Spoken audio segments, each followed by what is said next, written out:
Good morning. Good morning, everybody. Thank you so much for tuning in. And if you bore with us or tried to bear with us yesterday during the tech issues, thank you for coming back and giving us another chance. In our defense, not that we're not capable of messing up our own technology. This had nothing to do with us. There was a general outage from the StreamYard streaming platform, which affects a lot of shows like this one that are on YouTube and Rumble. And a lot of them were down yesterday with audio problems and otherwise. Anyway, thank you again. I am Ted Rall. Joining me over there is guest co-host and producer here on the TMI Show, Robby West. Manila Chan is still out sick. She has pneumonia and pleurisy. We're really kind of hoping, I'm kind of assuming she's out for the week. I think Robby, you and I are both kind of thinking that, and she'll probably be back on Monday. But look, she has to take the time that she has to take to get better. So this is the Ted Manila Information Show, TMI for short, where we bring you way too much information. Everything from news to politics to lifestyle, culture, fad diets, what the kids are up to, what the middle-aged people are up to, the taboo, the occult, anything and everything goes, because you can never have too much information, really, truly. If you're looking for that straight-laced, button-down news program, the show's probably going to disappoint you. But hey, life is full of disappointment, so stick around anyway. It's stuff you know you want to hear about, and maybe some stuff you never know you needed to know. And hopefully, we'll have a few laughs along the way.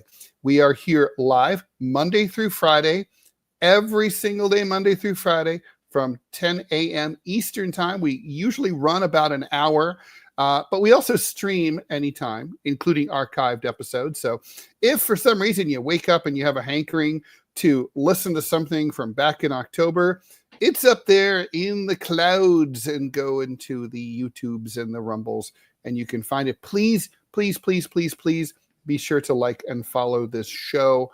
The Ted Manila Information Show starts now. And Robby, we are still Jawsless, but that's in week. I think it would be wrong to bring back the Jaws until Manila comes back. We'll go Jawsless without Manila. No, well, I agree, Manila, because no Jaws.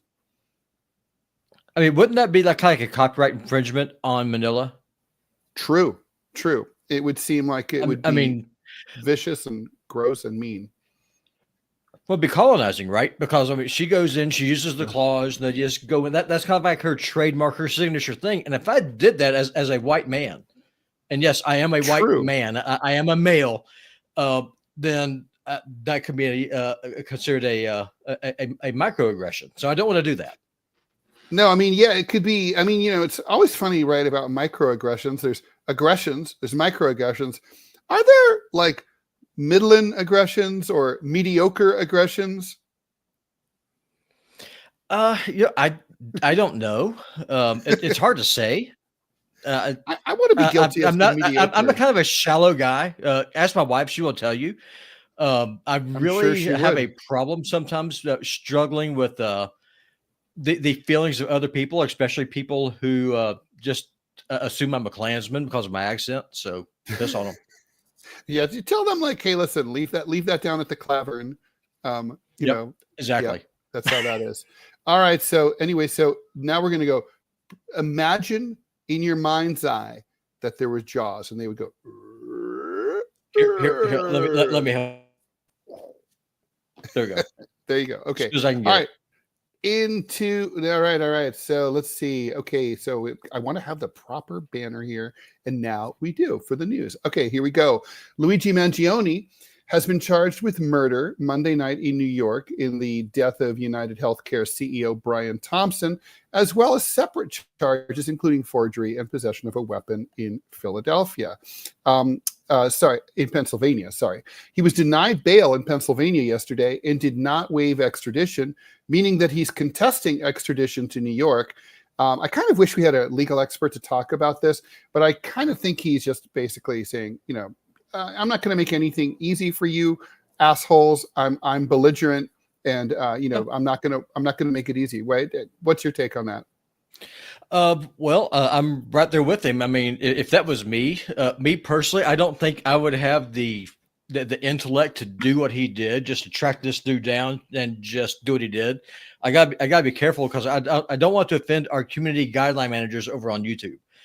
That being said, if I did have the mental acuity to do what this man did, I would fight them every step of the way. And if I had a really good friend who was a troll, maybe somebody kind of styled himself as a Russian bot named Putin bot. Maybe then I would launch it. Maybe then I would launch an online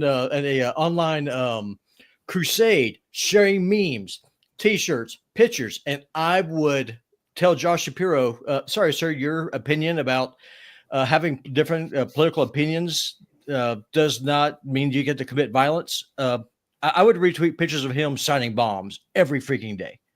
Yeah, I love that, right? I mean, it's so amazing to hear, high-ranking members of the United States government, like Senator Shapiro, and, you'll hear like Kamala Harris and Joe Biden say this too. To his credit, Trump doesn't say it, and I give him props for this.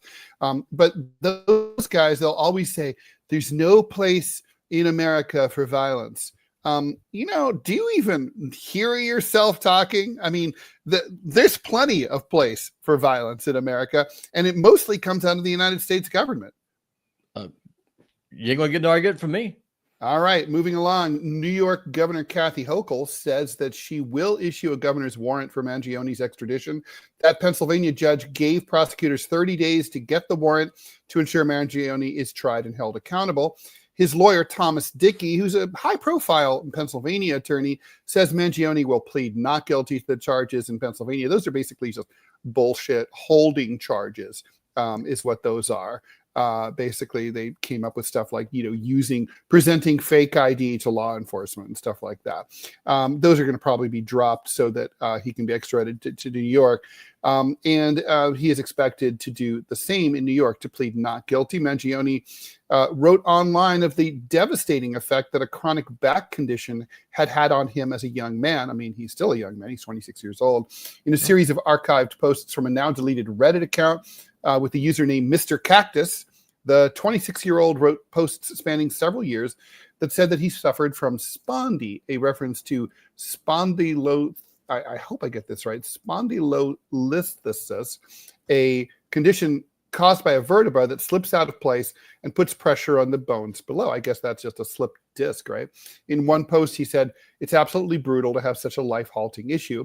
Shooting suspect did complain of all right, moving on. Sorry, that's just the subhead. He said that he aggravated the condition in a surfing accident that caused his back and hips to, quote, lock up. In a 2023 post on the subreddit or chat room dedicated to spondylolisthesis, Mangione wrote, when my spondy went bad on me last year, it was completely devastating as a young athletic person. Seemingly all I could read on the internet was that I was destined to chronic pain and a desk job for the rest of my life. He went on to say, however, that representation was terrifying, inaccurate, and completely destroyed me until I realized the silent majority of fusions are highly successful. Spinal fusion surgery is what he's talking about. That's where vertebrae are joined with metal plates, screws, or rods to prevent the painful effects of them moving against each other. That, according to Mayo Clinic. Investigators say that they were looking into whether an X-ray image uploaded to Mangione's X account showing metal screws inserted was actually belonged to him. Mangione wrote in February earlier this year of having spinal surgery 6 months earlier after failed conservative treatment. Elsewhere, he suffered from sciatica and lower back pain, as well as numbness in his right toe. He said his toe used to go completely numb anytime I walked, though he went on to say the symptom had improved. He also posted about suffering from restless sleep, as well as bladder and genital pain. That's not good. In other posts from the now deleted account, Mangione shared detailed tips on what kind of backpack and other gear to go traveling with, as well as fantasy football and the mobile game Pokemon Go. Obviously what's going on now is there's speculation about the personal motives, right? We had kind of thought, a lot of people, including me, thought, well, we're probably going to find out that he lost a loved one due to the health insurer's failure to cover them. That does not appear to be the case. If it is the case, we just haven't found out. He's from a very well-off family. He was a very successful, privileged guy. He went to a private school where he graduated outside Baltimore, where he graduated at the very top of his class as valedictorian. He went to the University of Pennsylvania, which is an Ivy League school, where again he graduated cum laude. So he did well in school. By all accounts, he was very likable, charismatic, kind, thoughtful, and popular. Like I guess, and so people are kind of like the presupposition is that he may have lost his mind, maybe due to the back pain and medications that he was on, and he was reported missing by his mother in November, just I guess about a month ago, and so he kind of went off the grid. That can go either way. It might be that he just went off the grid in preparation, in training for what he allegedly did in New York to Brian Thompson, the CEO of United Healthcare, and they just kind of like, yeah, I'm not going to be calling my mom while I'm working on murdering this guy. It's just hard to say, but it was very interesting to me that he yelled to the reporters, right? Yeah. When he was being transferred, sort of Jack Ruby slash, style from between from one facility to the next, very briefly. And he yelled to the reporters, "This is an insult to the American people." And it is. And this is their lived experience, obviously talking about the healthcare situation. Yeah. Well, one of the things, as you know, I work for a hospital, and one of the things that'll happen is that, let's just say, for example, if you're a cancer patient, every time that there's a new procedure needs to be done, or if a doctor wants to try a new medication, or if you have to go in and get a new surgery, every single time you have to get a pre-approval from the insurance company. Every single time. And it is time consuming, it's expensive, it's stressful as hell. I mean, I completely see why this guy did it. And tell you, if I was the president, I would pardon this man 100%. Well, the problem is that these are going to be state charges. There's some speculation that there would be federal charges, although I don't really know what basis there would possibly be for federal charges. But sure. A president cannot pardon. We would need that pardon to come from Governor Kathy Hochul, who basically seems to be on the wrong side of most political matters. And it would be very audacious for a public, person like Governor Hochul to say, look, I'm going to pardon this person. I understand what they did. I mean, there would have to be, I just can't imagine in our system anyone having the balls to do that. I wish I could say that you're wrong, but I don't think that you can. And that's interesting because I thought that the feds were going to get involved because it was across state lines, but maybe not. Well, he didn't commit the crime across state lines, right? Gotcha. The crime was committed in New York. So I think that's where we're at. All right, let's keep going. Syria's new interim prime minister says that he wants to bring back millions of Syrian refugees, protect all citizens, and provide basic services. But rebuilding is going to be hard because the country is out of foreign currency. In the coffers, there are only Syrian pounds worth little or nothing. $1 buys 35,000 Syrian pounds. Mohammed al-Bashir told the Italian newspaper Il Corriere della Sera, "We have no foreign currency, and as for loans and bonds, we are still collecting data. So yes, financially we are very bad," said Bashir, who ran a rebel-led administration in a pocket of northwest Syria before the lightning offensive swept into Damascus and toppled President Bashar al-Assad. The new administration is trying to win funds to rebuild Syria, a colossal task following a civil war that has killed hundreds of thousands of people. Cities have been bombed to ruins. And I guess the United States and Israel are determined to keep that going because they're still bombing Syria even as we speak. Swaths of countryside are depopulated, and the economy is completely gutted by international sanctions. Thank you, U.S. Millions of refugees still live in camps after one of the biggest displacements of modern times. U.S. officials are warily engaging with the formal rebels, although they are led by Syria's former al-Qaeda affiliate, Hayat Tahrir al-Sham, also known as HTS. The new government must uphold clear commitments to fully respect the rights of minorities, facilitate the flow of humanitarian assistance to all in need, prevent Syria from being used as a base for terrorism or posing a threat to its neighbors, says Secretary of State Antony Blinken. All sounds so reasonable. I wish he would also ask Israel to uphold its clear commitments to fully respect the rights of, well, I guess majorities in that case. HTS says lately downplayed its jihadist roots, but remains designated as a terrorist organization by the UN, the US, the EU, Turkey, and many other countries. This story reminds me, we're going to get into the winners and losers out of Syria at the bottom of the hour in about 14 minutes. But I had the privilege to meet with Fidel Castro of Cuba back in 2000 when I went on a cartoonist's junket. And I sat in his office with one other cartoonist, and it was kind of amazing. And at one point, he would go on and on and on and on, just keep talking. And at one point, I asked him a question that I think he had never been asked before, and he completely didn't have a prepackaged answer. And he perked up, and it's relevant to this dilemma that the Syrians HTS find themselves in. He said, I said, what did you do when you took over? When you arrived in Havana with the successful revolution, the Batista regime had taken all of the gold reserves with him, right, and his family. All the money was gone. The treasury was empty. How did you govern? What did you do? How did you get cash going? And he said, oh my God. He said, he pointed to a chair in the corner, and he said, Che Guevara was sitting in that chair. And he and I had this conversation about that very thing. And there was like $50 in the Cuban treasury when we got here. And he said, we looked at each other and we smoked cigars, and we were like, we're fucked. And Che Guevara pointed to a lamppost across the street and said, we're going to be hanging from those lampposts right, within a week or two, because we have no way to pay the police, soldiers, teachers, anyone, right? The whole country is going to collapse. And he said, we stayed up all night just smoking and thinking. And then early in the morning, Che said, I've got it. We're going to nationalize the bastards. We're going to take the sugar plantations. We're going to take the casinos from the foreigners. We're going to take it all.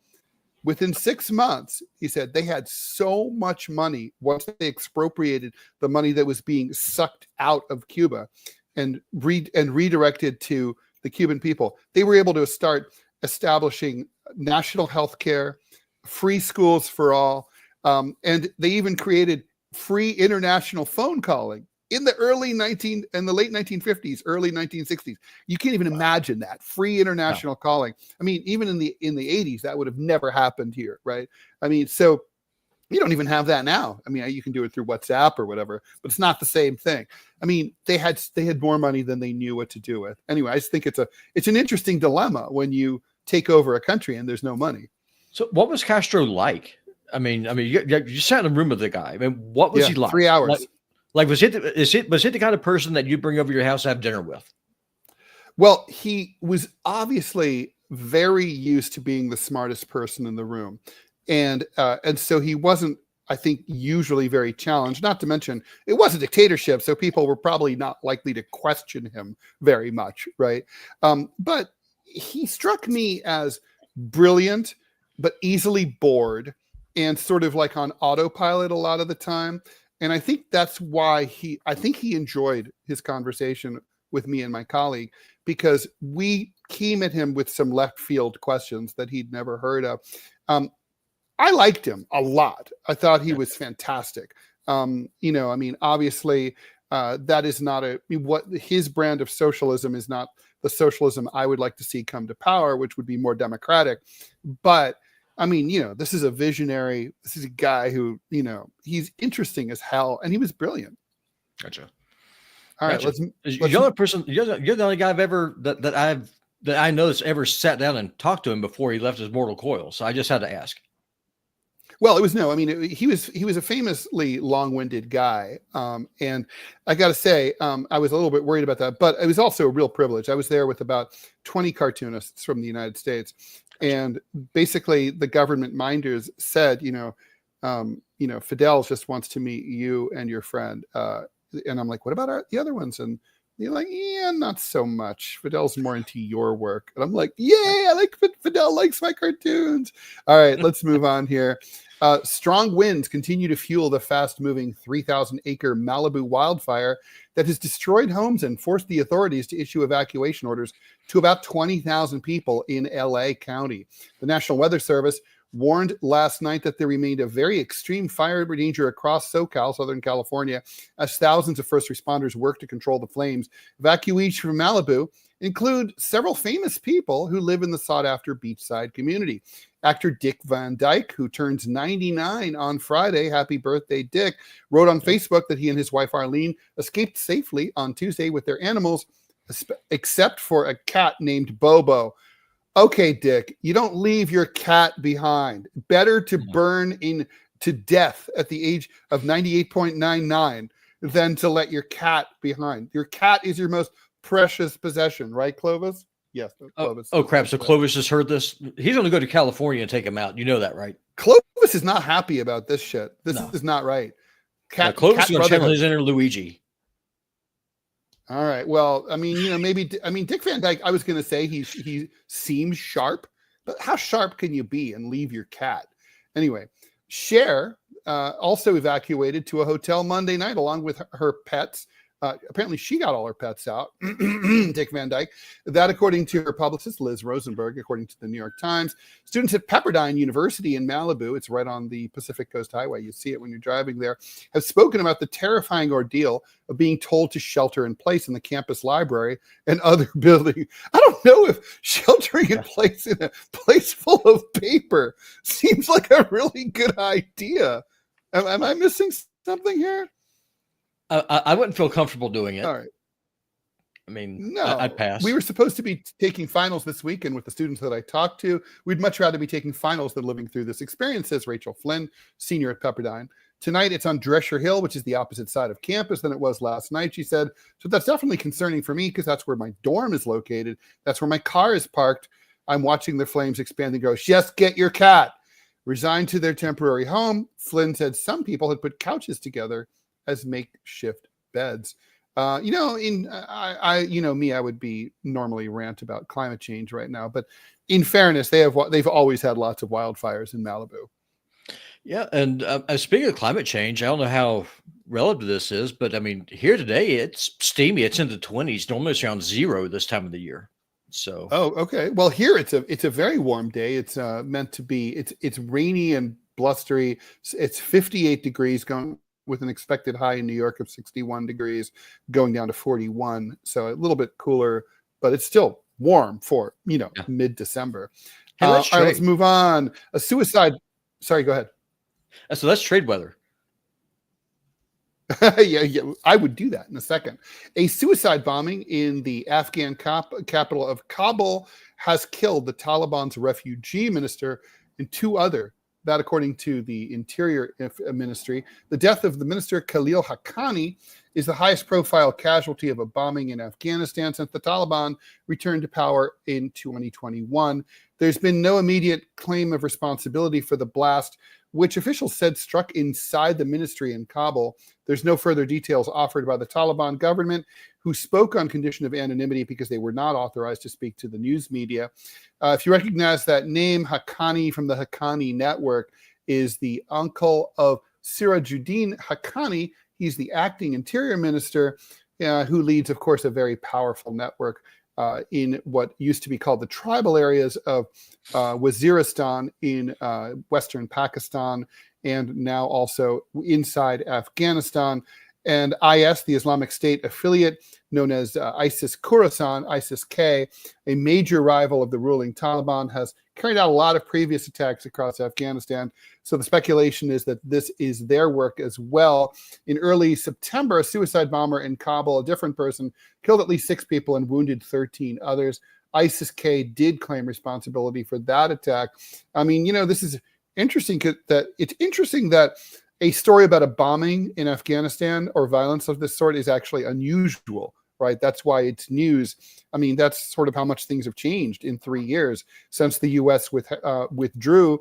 And obviously, Afghanistan has lots of problems, mainly due to U.S. sanctions. And their money's been stolen by the U.S. Treasury, by the U.S. government. But, for the most part, it's pretty peaceful. But obviously, there's factionalism in Afghanistan that has not gone away. Sure.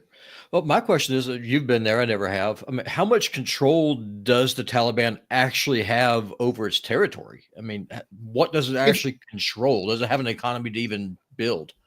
The control is considerable. I think it's fair to say that the Taliban are in control of easily 95% of the country at this point. And the reason I say that is because even before they came to power, they controlled 90% of the country. The only thing they were missing were the big cities like Kabul and the central parts of places like Mazar-e Sharif and Kandahar and Herat.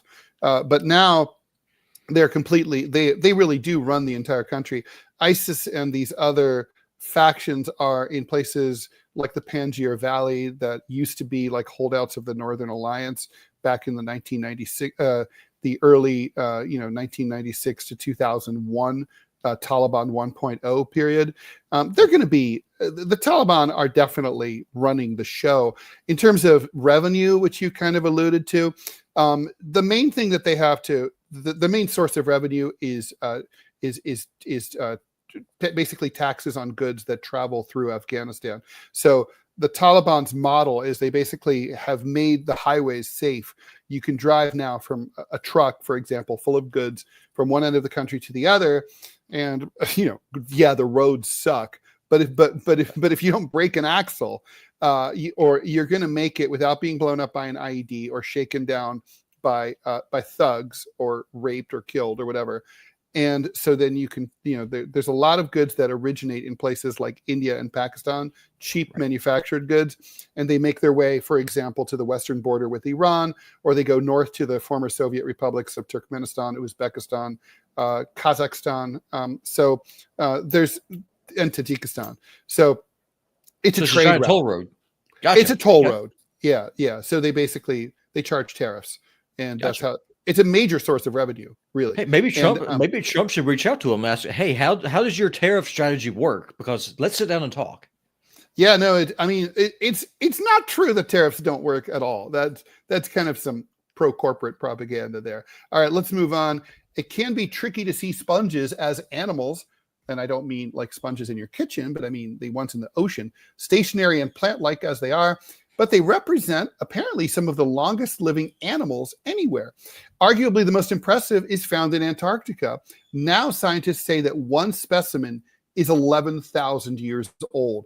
This sponge belongs to the species Monorhapis chuni, and they spend their lives anchored to ocean substrata via a single giant spicule. Their body is then wrapped along the spicule, forming a continuous cylinder, holding its body on a spike above the seafloor, which inspired the National Oceanic and Atmospheric Administration's description of a monoraphis species as maybe the inspiration for corn dogs. The incredible longevity of these animals was revealed in 2012 when scientists investigated the isotopic and elemental composition of a giant M. chuni specimen skeleton. That sponge was already a big dude. He was 2 meters long and 1 centimeter thick. They say size doesn't matter, but that's wrong. But when they looked at the fine silicon dioxide lamellae that make up its glass fiber-like rod, which grow like the rings of a tree, the result of his age was absolutely staggering. At around 11,000 years old, the sponge had lived to see a lot of change as it quietly grew at a depth of 3,600 feet in the East China Sea. Over 25 years later, a team of scientists were able to glean some precious information about the climate it developed in by looking at the silicon dioxide's rod growth patterns. And so they're getting all sorts of information, Robby, about climate and how it's evolved since the last ice age. I mean, that sponge has been here since before the rise of ancient Egypt and the pyramids. It's been here since before the rise of the Khmer civilization in Southeast Asia, modern day Cambodia. I mean, basically, it goes back to ancient Mesopotamia. It's pretty amazing. Yeah, I agree. I mean, it was around when the wheel was invented, which is staggering to me. Yeah, that sponge has just been hanging, just chilling. Yep. And one thing I've got to admit, I always thought the sponges were plants. I mean, this is why this is TMI, because we get too much information. Okay. So I've got to send our guest a link. So don't do this. Don't. Okay. It's annoying when the phone does things you don't want it to do, but here we go. All right. I'm just sending our guest a link. Okay. Just sent it. You are good. Hey, but no, listen, I mean, as good as annoying as technology is, at least what we have going for us now is that if you're doing a talk show, being able to actually have sound and being able to talk is huge. And I learned yesterday I need to develop a redundancy so that way the next time that StreamYard is down, we can just jump right in, go into Rumble Studio, and hopefully avoid that annoying ass echo that we had yesterday. Because I still don't really know what the cause of that was. That might have been a microphone issue on our side, maybe. That's the only thing I could figure. So I've sent the link to our guest. Yeah, well, I mean, it could have just been one of those things. It's kind of like you just get a clusterfuck where everything is going wrong all at the same time, and that definitely seemed to be the case yesterday. 100%. And so, yeah, it's I don't know. We can just get into it and talk to, I mean, oh, by the way, there was some kind of talk about doing about some alternative to StreamYard that was in the chat yesterday on the Rumble feed. Yep. So, or maybe it was in YouTube. So we should look at that because we do need like a plan B and a plan C. No, well, 100%. And kind of going through yesterday, but I was thinking about it, just kind of doing the autopsy. I think that the issue probably was on my end because, as people who are watching know, I stream a gaming channel. I am PutinBot. I'm PutinBot Gaming. And so when I tried to use OBS to make it tie into Rumble Studio, it was trying to go through my channel. And so that very well could have been the problem. So I may just need to build an entirely different profile just for the TMI show. That way, if and when this happens again, it'll just be a more of an easy and seamless transition over. Besides, I like Rumble Studio more, but that's just my personal preference. Yeah. But the fonts in Rumble Studio suck. You're a font guy. I'm not. You're a cartoonist. I'm a dumb redneck. I don't care about fonts, but you do. I do like fonts. Fonts are important. You'd be probably, my font book is crazy. I have like hundreds and hundreds of fonts, but we're not here to talk about the size of my fonts or even how I use them. Let's move on to the situation in Syria. We're going to go ahead and bring in our guest and add him to the stage. Hi, George. How are you, Ted? How's it going? Good. How about you? Good. All right. Let me go ahead and tee up the topic and introduce you. Ties between Syria and Russia go back not only through the Soviet Union, but even back to Czarist Russia.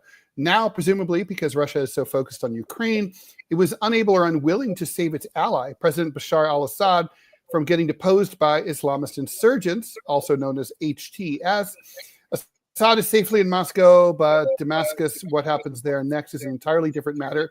As we talked about in the news headlines before we brought you on, George, the new government or the insurgent government is worried terribly about the fiscal situation and says that they don't have enough hard currency in order to run the government. Americans who remember the optimistic coverage of the fall of Baghdad to U.S. troops in 2003 and the toppling of Saddam Hussein know better than to take similar images and coverage as pure optimism in the way that they're being presented. So we're bringing in Dr. George Szamuely. He's a senior research fellow at the Global Policy Institute, author of the books Bombs for Peace, NATO's Humanitarian War on Yugoslavia. George, thanks for joining us. Well, it's very good to be with you, Ted. So, George, what are your thoughts broadly? I guess first of all, let's talk about how quickly this happened. I think 2 weeks ago, if I had told you, oh, the government of Bashar al-Assad is toast, this HTS group is going to be able to march into Aleppo basically without any resistance whatsoever, and they're going to be able to drive all the way to Damascus in under a week and topple Assad, and he's going to have to fly off to Russia, never to be seen or heard from again. Would you have believed me? No, I wouldn't have. But there's nothing so astonishing about that. I think clearly Bashar al-Assad and his Syrian Arab army could only survive by the grace of its protectors, which is, of course, Russia, Iran, and Hezbollah. Now, Russia is very preoccupied in Ukraine. It doesn't really have anything to spare. Iran has, I think, taken a beating from Israel. Hezbollah obviously has taken a severe beating from Israel. So without that kind of support, really, the demoralization was going to kick in very quickly. I mean, we saw that, Americans have experience of that in Vietnam in 1975. Once it became clear to the Saigon government that the United States was not coming in, even with air power, or even with providing them with some kind of weapons, then it was over, and the army just collapsed and ran away. So it's not so surprising. I think as far as the Western powers are concerned, and that means United States, Great Britain, Israel, and Turkey, I think it's mission accomplished. I think they've created a chaos, and I think chaos was always the goal there. And now they've got a dysfunctional state. And when you've got a dysfunctional state, then you can put it to all sorts of uses. And the Americans are actually very good at doing that. What kind of uses do you mean? To become a center for global terrorism. You just send people out to create problems for your adversary states. Russia obviously is going to be targeted for terrorists. I think there's going to be, the terrorists infiltrating into Russia. I think Iran obviously will be targeted. And I think China is going to be targeted. So here you've got a whole bunch of people who don't have very much money. They don't really have any jobs in Syria. So the United States can provide them. That's relatively cheap, give them enough money, and send them on their way. It's kind of what happened after the fall of Afghanistan in the late 1980s. Hezbollah in Lebanon took a huge hit from those from that Mossad and Shin Bet pager attack a few months ago. They don't seem to have ever really fully recovered, not to mention the bombing campaign by the IDF. Is that next? Is Hezbollah now in real trouble? The old joke in the 1980s was, if you take Syria, you get Lebanon for free. Is Lebanon now on the ropes? Well, I think Lebanon, yes, it is on the ropes, and I think the Israelis can go on pounding Lebanon, particularly pounding Hezbollah, to their heart's content. This is what the Israelis do very well. They don't do particularly well in hand-to-hand combat. They're not going to send their forces into Lebanon, but they can go on bombing and bombing and bombing, and they do have an effect. And we've seen that Israel has been bombing Syria pretty much on a daily and nightly basis for many, many years, and it's had an effect. I mean, without question, it's weakened Syria fatally. It weakened the Iranians. I mean, there was an Iranian presence in Syria from the Islamic Revolutionary Guard Corps. They've taken a pounding from Israel, and of course, Hezbollah has been weakened. So it does have an effect after a time, the Israeli bombing, and of course the brutal sanctions imposed by the United States. All of that weakened Syria fatally. So by the time the HTS under Turkish auspices, who've been receiving very substantial financing from Turkey, so much so that the people in Idlib were living much better than the people living in Syria proper. By the time they mounted their offensive, Syria had already taken such a beating that it wasn't able to provide any kind of resistance. So HTS is. Go ahead, Robby. All right. I just want to say it's a pleasure to meet you, Mr. George. Been following you on the gaggle for years. Now, my question to you is, with the fall of Syria, is Iran's proxy network in the West, is it dead? I think so. I mean, I can't see very much, left. I mean, there's the Houthis, but they've minimal impact, and whatever impact they have, I think the Houthis will be targeted. I think Iran has got a more serious problem on its hands. I think Iran will be next. I think Iran will be targeted by the incoming Trump administration and by Israel, because Israel was saying, hey, we've been really successful. We've dealt with the axis of resistance. We've dealt with Hezbollah. We've dealt with Syria. We're about to wipe out Hamas. This is our golden opportunity to deal with the Iran problem once and for all. And of course, the United States has never really forgiven Iran for throwing out the Pahlavis in 1979. So America has been eyeing Iran for 45 years. So absolutely, Iran, it's not going to be involved in a fight for its survival, let alone axis of resistance. It's really a question of whether Iran itself can survive. Gotcha. George, let me ask you about it's one thing for the United States, for example, to have helped to turn to have turned Afghanistan into a terrorist state in the early 1990s after supporting the Mujahideen in the 80s. Afghanistan was and still is on the other side of the planet. But from the standpoint of Turkey and Israel, why on earth would they be willing to have an HTS come to power and basically have a ragtag group of former Islamic State, Al-Qaeda, and other, al-Nusra Front and other radical Muslim fundamentalists come to power right smack on their border? Why on earth would they want that? Why weren't they happy with Assad? I mean, I would have been, if I were the Israelis, I would have been like, we can work with this guy. We know who he is.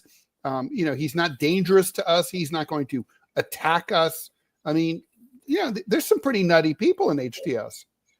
Well, it's a long-standing Western and Israeli tradition of hating and undermining and destroying the Arab nationalist secular regimes and supporting the Islamists. And this goes back. We know, of course, how Netanyahu supported Hamas, but this goes way back, in the 1950s when the British were seeking to overthrow the Nasser regime in Egypt. They were plotting against the Baathists in Syria. Again, this is back in the 1950s. And then it goes even further back in the days of the British Mandate of Palestine. The British was supporting the Islamists, not with any great success, but nonetheless, that was their support. The one that the Israelis always go on about, the Mufti of Jerusalem, who then eventually collaborated with Nazi Germany. But the Mufti of Jerusalem was hoisted into power as a very young man because the British saw him as a religious leader and therefore a much more reliable person to deal with than an Arab nationalist. And I think that's why, over and over again, we had a global war on terror, but who was targeted in the global war on terror? Saddam Hussein, a secular leader, Muammar Gaddafi, secular leader, and of course Bashar al-Assad, secular leader. So that's the tradition. And so you're absolutely right. You would think this is the person that you want to work with, but that's not really what the Americans, the British, want. Now, the one problem they have, which is sometimes these Islamists, they go off their leash and then they turn against their owners. That's blew up in the Americans' faces, obviously, on 9/11. So I think the instructions to them is, hey, focus on Russia, focus on the Central Asian states who are Russia's allies, they're members of the Collective Security Treaty Organization, focus on China. Don't start moving towards Europe or let alone the United States. They stay the hell away from that. And I think that's what the message will be also to Turkey. That Turkey, hey, your task is to make life difficult for the Russians in Central Asia. You want to create this some kind of a Turkic civilization. You do it, in Central Asia, where it's going to be a pain in the neck for the Russians. Leave Syria to us. And I think that's what's going to happen. I think the Americans and the Israelis are just going to largely carve up Syria among themselves. Now, obviously, this is a huge blow to Russia, right? I mean, so two-part question. Did Russia let Assad go basically like in a chess game saying, we've got to focus on Ukraine. We're close enough to something that feels like victory that we can taste it, and we don't want to redirect any resources? Or were they just not up for it? Did they just not have the resources to protect Assad? Like, which one was it? And and also, Russia's not really quite done, are they? Right? They still have 2 bases in Syria. There's Russian warships are currently anchored nearby. So is there going to be some sort of effort on the part of the Russians to keep a foothold there? And if so, is that likely to succeed? Would they bring in Wagner from Africa, from the Sahel to do that? Or is Russia pretty much just finished in Syria? I tend to think Russia is finished in Syria. I don't see it likely that they're going to be able to keep the Tartus naval base or their Khmeim air base. I think that the Americans, who I think will have some leverage over the HTS, I think they're going to pressure them to, hey, get the Russians out of here. I mean, that's it. We want that naval base. We want that air base. Get them out of here. And I think they will. And once they ask the Russians to go, then they'll go. I mean, there's no means for the Russians to stay there. So I don't see it. Russia has no friends now in Syria, so there's no mechanism there to allow them to keep their base. And of course, that is a major blow. I mean, I think you said in your intro that this goes all the way back. Certainly, in the case of the Soviet Union, they signed that friendship treaty with Bashar al-Assad's father, Hafez Assad. That was in 1971, so that's more than 50 years. It's the one warm water port that the Soviet Union and then Russia retained. So it's a big deal.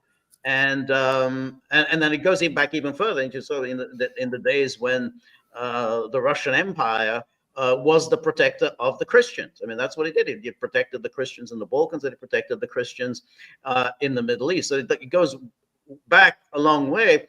Now, why didn't they do anything? I think that they're really stretched. I just don't think they have anything to spare. I mean, I think that that must have been what they told Assad, is that we just don't have anything. That would be a major operation for us, major air power and everything. We just don't have it. I mean, everything is tied up in Ukraine. Yeah, so I agree with that. Oh, go ahead, Ted. Sorry, Robby. Yeah, you come after me. Volodymyr Zelensky, he might.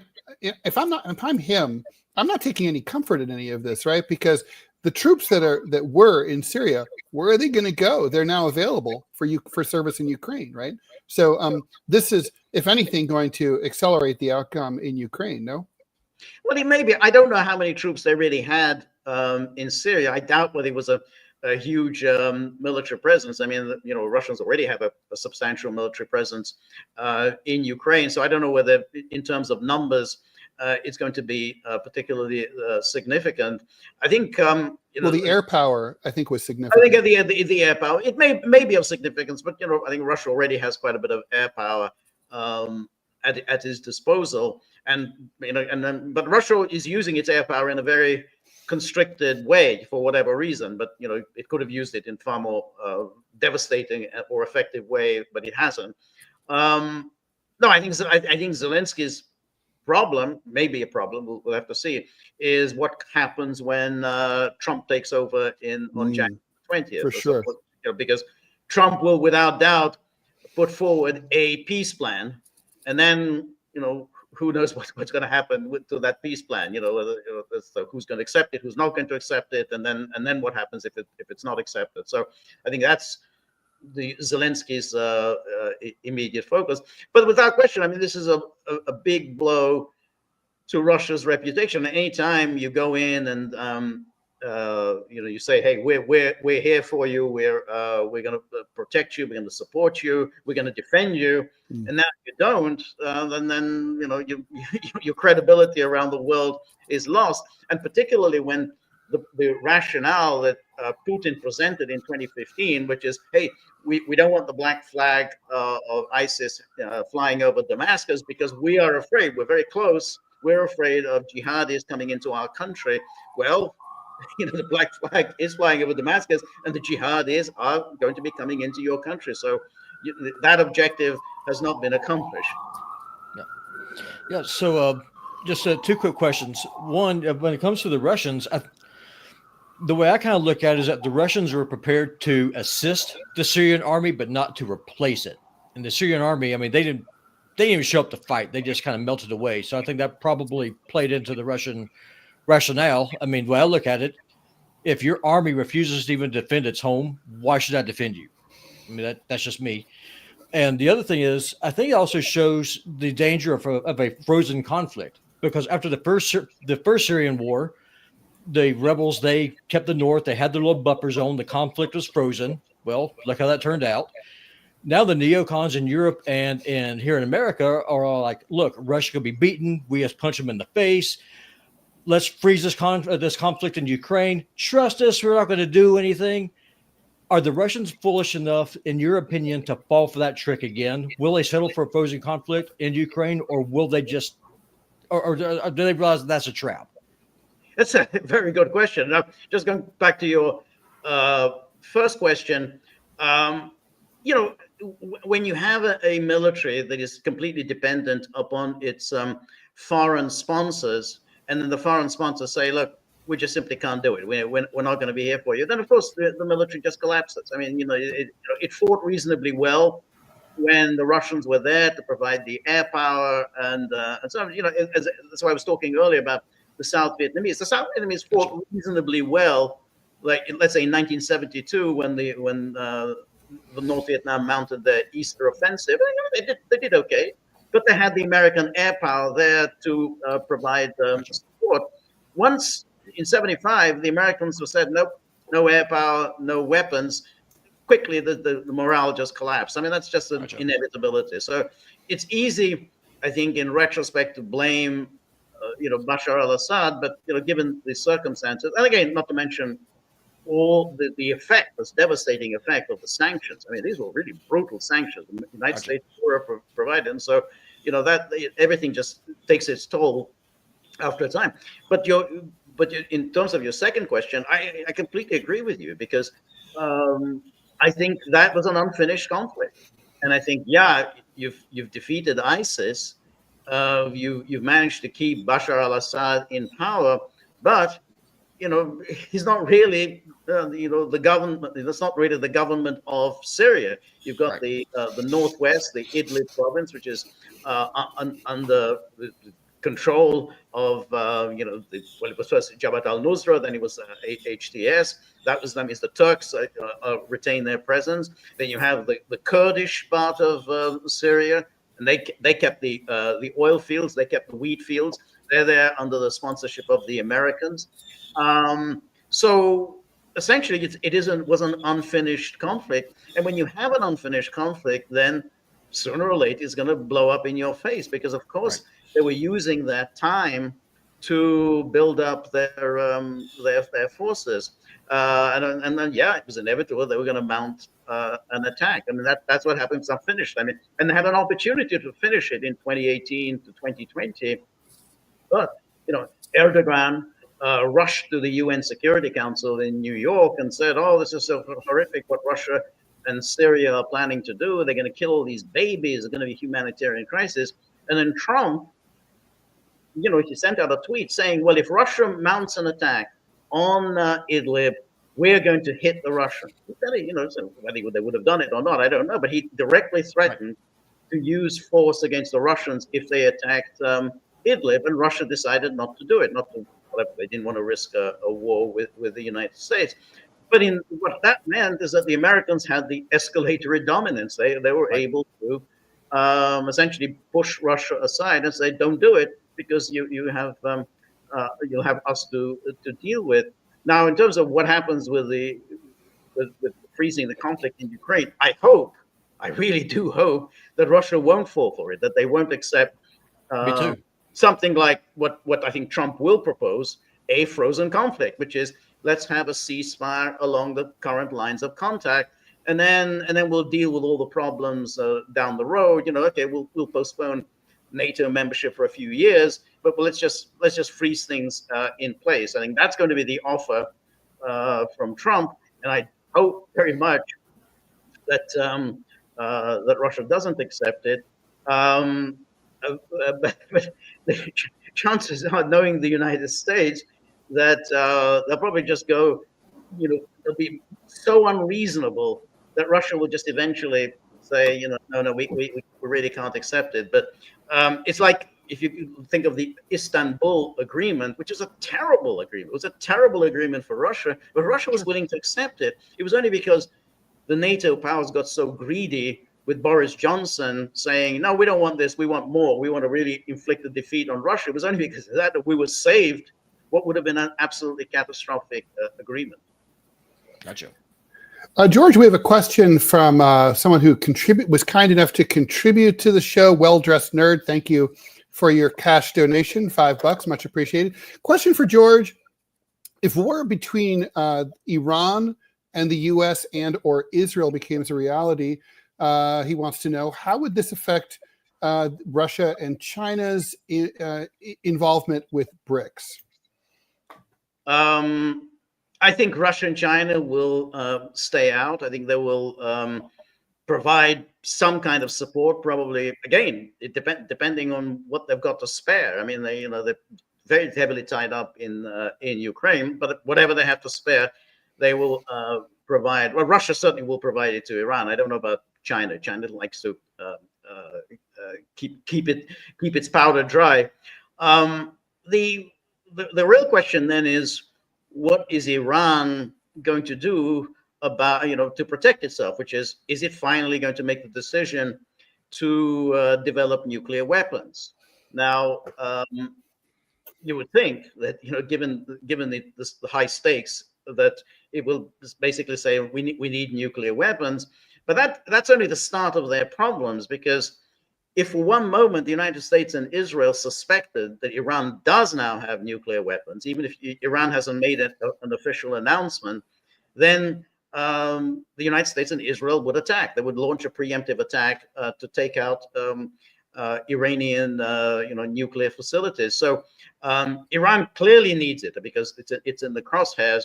But if it's going to develop nuclear weapons, it's going to have to be very, very clever, very subtle about it, and so present it to the world. Well, not only do we have many nuclear missiles, we have the means of launching them. We have launchers, intercontinental launchers. In other words, we can reach the United States, and they are thoroughly dispersed around the country. So if you try a preemptive attack, you're not going to be able to take out everything. So it's not enough just to have nuclear weapons. You've got to actually lay the groundwork to thwart a preemptive attack. Would Pakistan help Iran? I doubt it. I think they're going to stay out of it. I mean, it's they don't really want to get themselves involved in a war with the United States. Yeah, Pakistan has never had good relations with Iran. No, not really. Exactly. They're Sunni, and they don't have anything like that. George, one last question. Let's talk about, a lot of it. We've been talking about the foreign policy implications, but what about the people of Syria? I mean, what is this governance going to look like? I mean, is it going to be an ongoing civil conflict with the factions that still haven't come under HTS control? Are they going to be able to find some revenue source that's going to make up for all the money that apparently Assad spirited out with him? Is this going to be a radical Islamist regime that looks like something like Afghanistan or Saudi Arabia, or is it going to be like sort of Taliban light? Is it more like Jordan? I mean, what's it going to feel like? For women and ethnic minorities like Christians and even the small community of Jews in Syria? I have to think that they will move towards some kind of a radical Islam. I think the minorities are just going to be pushed out. I think it's going to be so intolerable for them, and not to mention anyone who was involved with the previous regime. I think they're just going to be pushed out. I think it's going to be they're going to be dumped on someone else, and I think that'll be the end for the sort of ancient Christian communities in Syria, but also in the Middle East. I think we're seeing the last days of this Christian communities that go all the way back to the birth of Jesus. So that's going to be that. But I think, yeah, it'll generally be an Islamist state. But at the same time, there's going to be, it's not going to be a unitary state. I mean, there's going to be this Kurdish region. They're not going to come under the rule of HTS.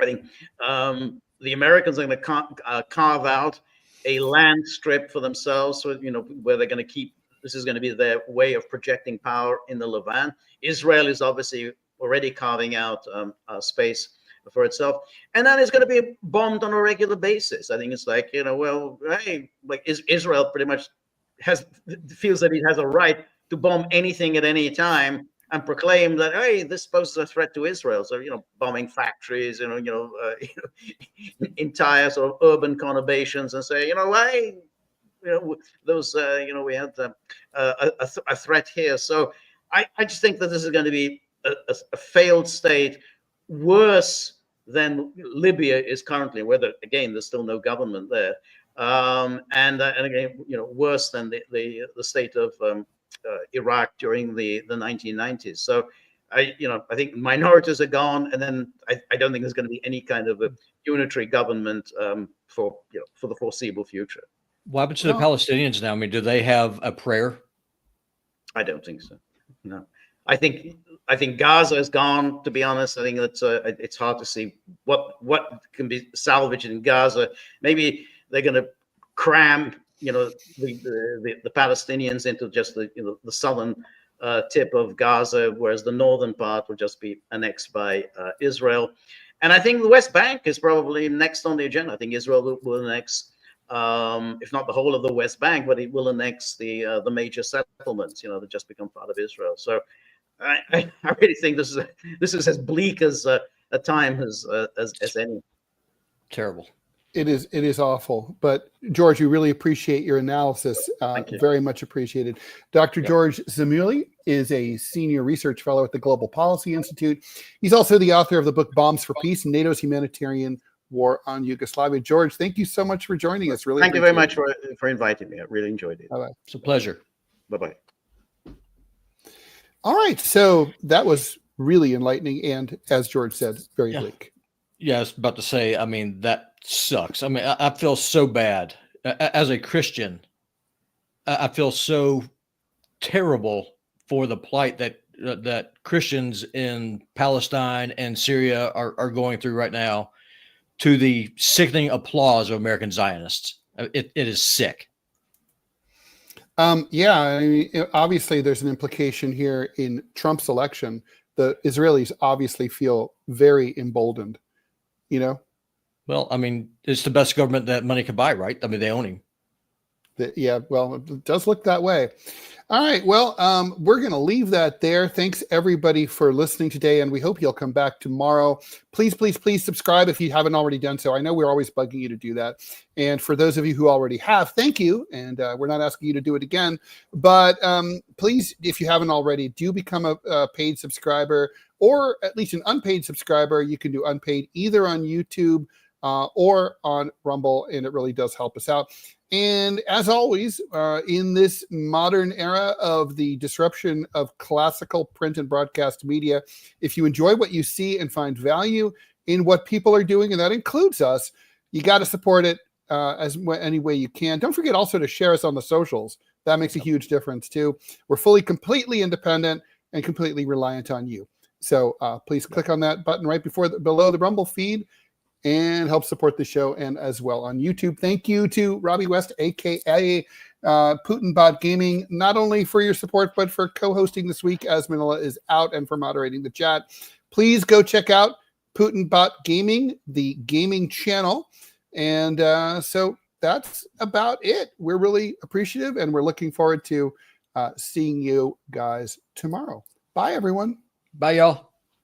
I got to do the outro. Got to do it, dude. Click it. Here, I'll do the jaws.